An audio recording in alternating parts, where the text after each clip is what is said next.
मे 28 तारिख दिनटी थिला मो परिवार पई एक दुखर दिन। कारण किछि दिन पूर्वर आमे लक्ष्य करूथिलु मो कुकीर देह असुस्थ थिला, खाद्य खाउ नथिला, देहर ब्लीडिंग हेउथिला। ए सब लक्षण परे आमे निष्पत्ति नेलु यार चिकित्सा निहाती जरूरी।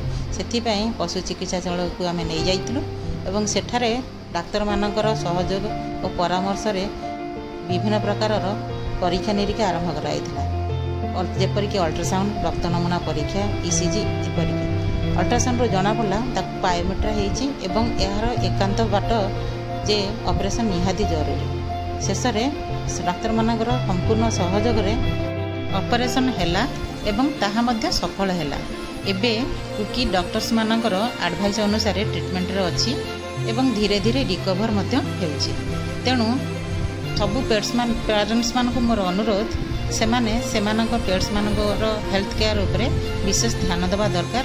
कारण ए सबु जिनिस बा ए भली दिन जेपरि सेमानकु न आसे, ए सबु जिनिस को ध्यान देले ए छोट छोट जिनिस बड़र समस्या हबो नाही। धन्यवाद।